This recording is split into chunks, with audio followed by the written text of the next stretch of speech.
Hey Plannerholics! It's about time I decided to film an update to my current planner situation. I know I haven't been posting as much around here, but I promise I'm still as committed to the planner world as ever. I've got many new ideas brainstormed that I want to share with all of you during the course of these coming months. So I would love it if you stuck around and hit that subscribe button on my channel so you don't miss any of it. I promise it will be worth it. Also, my website got a new makeover during the summer, so if you would like to take a look and share your thoughts or recommendations, I would be eternally grateful. Moving on, in today's video, I'm going to be sharing how my planning system has evolved during the year and what tools I've been using as part of my essentials kit. Feel free to check the corresponding blog post to this video for some close-ups and links to everything I'll be mentioning here. It will all be down in the description box for your reference. My very first tool in my planning system is obviously my planner. Just in case you're new around here, my 2017 planner has been and still is the Hobonichi Cousin. It's an A5 size and the quality is superb. I can't stress enough how much I've been enjoying it. I've especially been using the year, month, and weekly pages for all of my personal planning. I use the bullet journal method to track my to-dos with the simplest of keys. X for completed, arrow for a migrated task, and a dash if it's uncompleted. The yearly spread is used as my future log to write events or holidays as they come up during the year. The monthly calendar is an overlook of what's going on in my schedule. I transfer the information from the future log onto here, and this is what I check on a weekly basis if I have to set up an appointment. The weekly spread is what I look at on a daily basis, and likewise transfer the information from the monthly to the weekly. This is where my major planning happens. All of my to-dos, expenses, notes, and trackers are written in here. As for my daily pages, I've had several uses for them. I've done creative journaling, doodling, fitness progress, Instagram challenges, and so forth. But it's not really a part of where my planning takes place and merely an outlet to explore my creative side.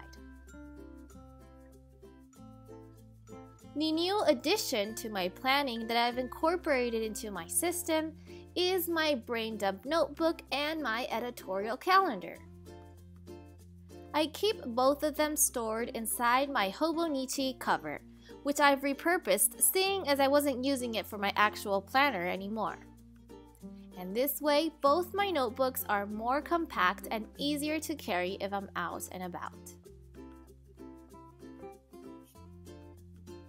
The Brain Dump Notebook is just that, a place where I record anything that comes to mind. It could be an idea, a task, something to buy, a project I'm thinking about, anything goes. I usually carry this with me in my purse instead of my planner just because it's a lot lighter and quicker to access. As you can see, I don't worry about it being pretty or decorated. It's basically all chicken scratch inside and random post-its.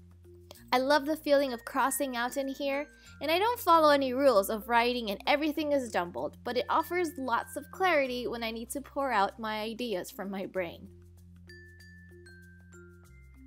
To help me in that brain dump process, I've got a separate little notebook here that doesn't take up much space either, and it contains my trigger list.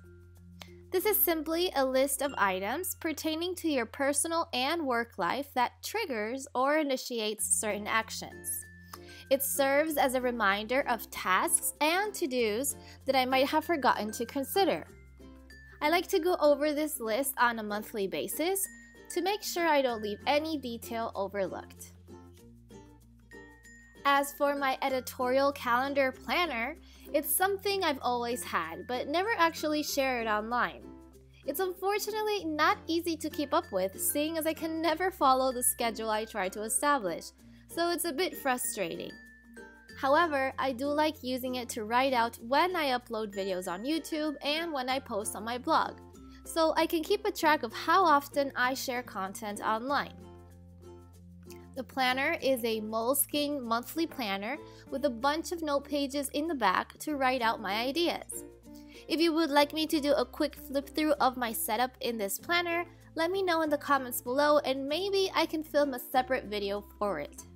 And last but not least, I'm going to go over my top supply essentials, which I've managed to narrow down from my entire stationery collection to use exclusively in my everyday planning.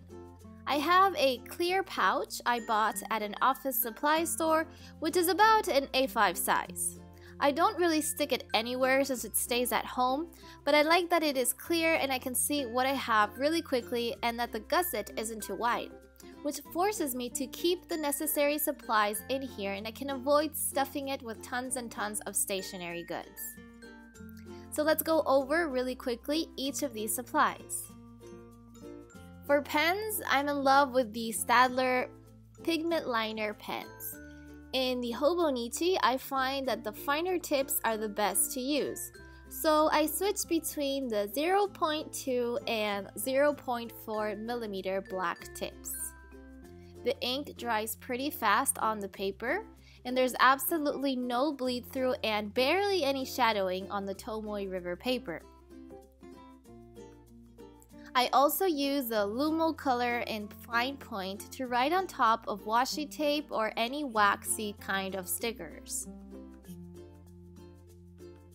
Because I also enjoy the feel of a good gel ink pen, I use the Pilot G207 in black ink to write inside my Brain Dump notebook. I also keep a small pair of scissors, a ruler, a few washi samples and masking sticker sheets, and of course some post-its for quick notes. And of course, my planning would not be complete without my mini icon functional stickers. I adore these and use them for everything. All my weekly pages contain them, and they just help me locate certain tasks pretty quickly on the page, as well as add a cute and simple decorative touch to my spread. If I'm in the mood and I have time, sometimes I go through my hidden stash of stickers and sticker books and decorate a few spots here and there to make the page more pretty. But when it comes to my planning, the mini icons are the first I pull out. Since they are small sheets, about card size, I store them in this mini photo album so I have them nice and organized. So there you have it, a quick overview of how I have my planning system set up. There will always be changes as time progresses, and for sure I have some big changes coming up for next year's setup, but I will discuss those in another video. For the time being, if you want me to go over anything in particular or have any questions, feel free to leave a comment below and I will get back to you as soon as possible. I hope you enjoyed this short video and got some ideas from it. I know I love to check out other people's planning systems as well, so if you want to share yours below, that would be great. Or if you have a video, leave the link so I and others in the community can check it out.